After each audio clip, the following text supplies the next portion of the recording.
Assalamualaikum warahmatullahi wabarakatuh. Kembali lagi bersama saya Rahma Wita Hidayah NIM 1914080011 dari kelas Tadris IPA Fisika A.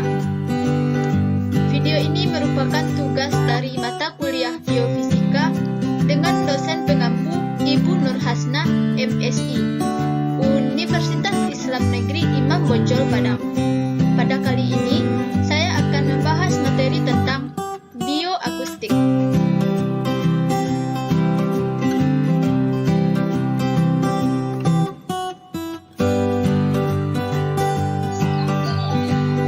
Materi yang pertama adalah pengertian bioakustik.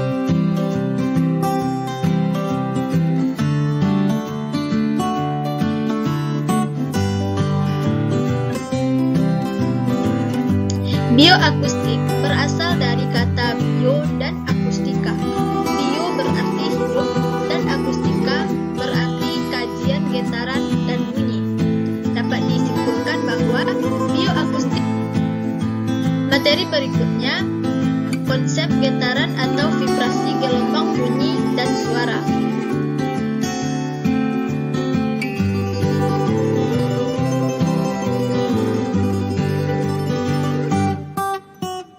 Yang pertama yaitu getaran atau vibrasi. Getaran adalah gerakan yang teratur dari benda atau media dengan arah bolak-balik dari kedudukan. Menurut Gabriel, yang kedua yaitu vibrasi getaran mekanis. Proses industrialisasi dan modernisasi teknologi selalu disertai mesin-mesin atau alat-alat mekanis yang mengakibatkan munculnya resonan. Yang kedua yaitu gelombang bunyi. Bunyi adalah getaran yang menimbulkan gelombang longitudinal yang merambat melalui medium perambatannya sehingga dapat didengar. Sifat dari gelombang bunyi ini yaitu yang pertama, gelombang bunyi mempunyai sifat yang memantau, diteruskan, dan diserap benda. Yang kedua, apabila gelombang suara mengenai tubuh manusia. Yang ketiga yaitu suara. Suara dihasilkan oleh getaran suatu benda. Selama bergetar, perbedaan tekanan terjadi di udara sekitarnya.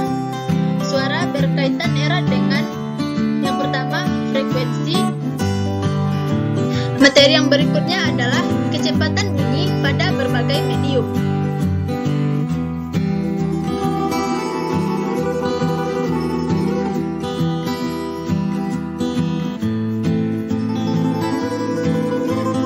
Bunyi dapat merambat dalam berbagai medium, misalnya udara, zat cair, dan zat padat untuk sampai ke telinga kita.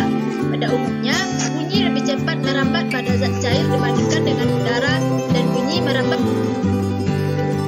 Dari tabel tersebut, dapat kita ketahui bahwa cepat rambat bunyi tergantung pada medium perambatannya. Di samping itu, suhu juga berpengaruh. Suhu yang lebih tinggi pada suatu medium membuat. Materi berikutnya, konsep-konsep gelombang bunyi yang mempengaruhi proses mendengar pada makhluk hidup atau manusia.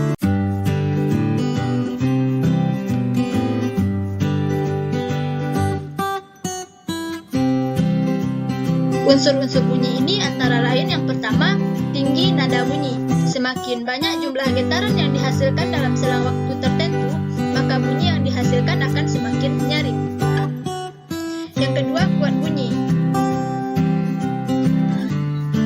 Berdasarkan frekuensinya, gelombang bunyi dibedakan menjadi 3. Yang pertama, gelombang audiosonik, yaitu yang rentang frekuensi pendengarannya sekitar 20 Hz. Materi selanjutnya, struktur dan fungsi organ indera pendengaran pada manusia dan hewan.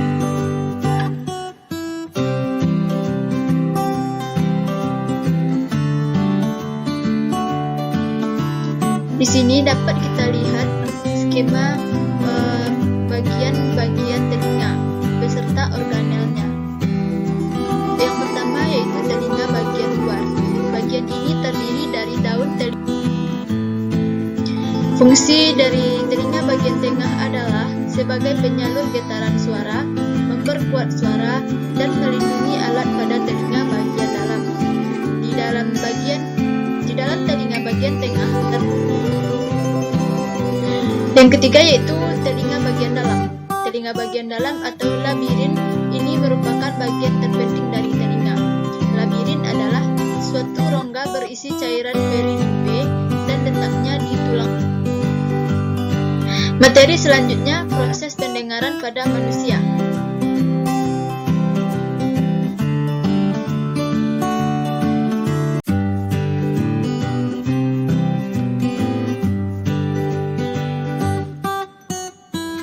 Yang pertama, proses pendengaran manusia ini dimulai dari daun telinga yang fungsinya untuk menangkap suara-suara di sekitar dan memasukkannya ke lubang telinga. Yang selanjutnya, suara yang masuk. Selanjutnya yaitu kerja alat bantu dengar untuk gangguan pendengaran pada manusia.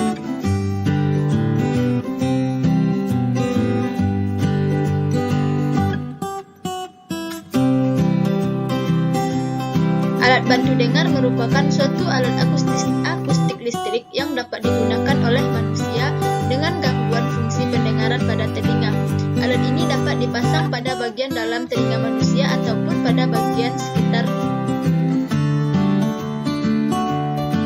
Materi selanjutnya, fungsi telinga dalam menjaga keseimbangan tubuh makhluk hidup.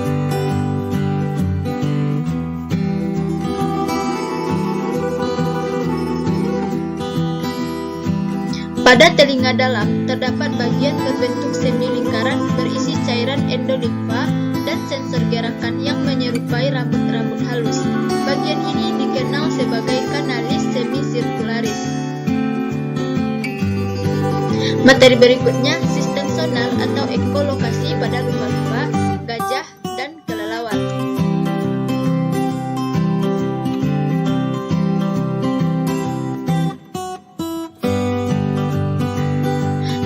Sistem navigasi lumba-lumba menggunakan ekolokasi.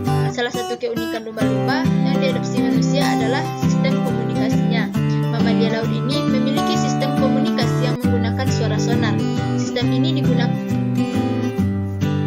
Yang kedua, sistem navigasi kelelawar menggunakan ekolokasi. Kelelawar banyak dijumpai di gua yang sangat gelap.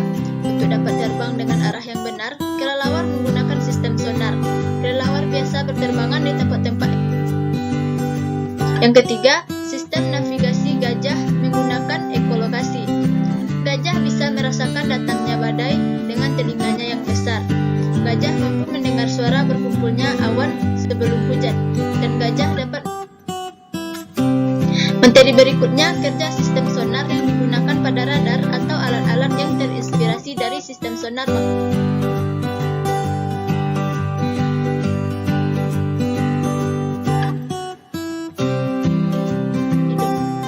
Yang pertama, ultrasonografi atau USG. Gelombang ultrasonik dimanfaatkan untuk mengamati janin bayi dalam kandungan yang dikenal dengan ultrasonografi atau USG. Alat ini akan memancarkan berkas ultrasonik. Yang ketiga, menghitung jarak kedalaman dasar lautan. Gelombang ultrasonik digunakan untuk menentukan kedalaman dasar lautan yang diperoleh dengan cara memancarkan bunyi ke dalam air. Gelombang bunyi akan merambat. Materi yang terakhir, ayat Al-Quran tentang bioakustik.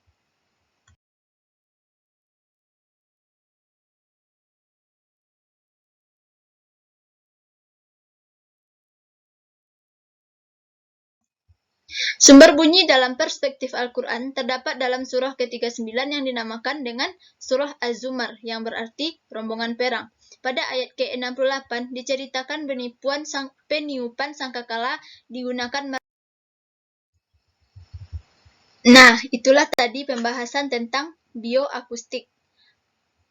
Semoga dapat dipahami. Terima kasih. Wassalamualaikum warahmatullahi wabarakatuh.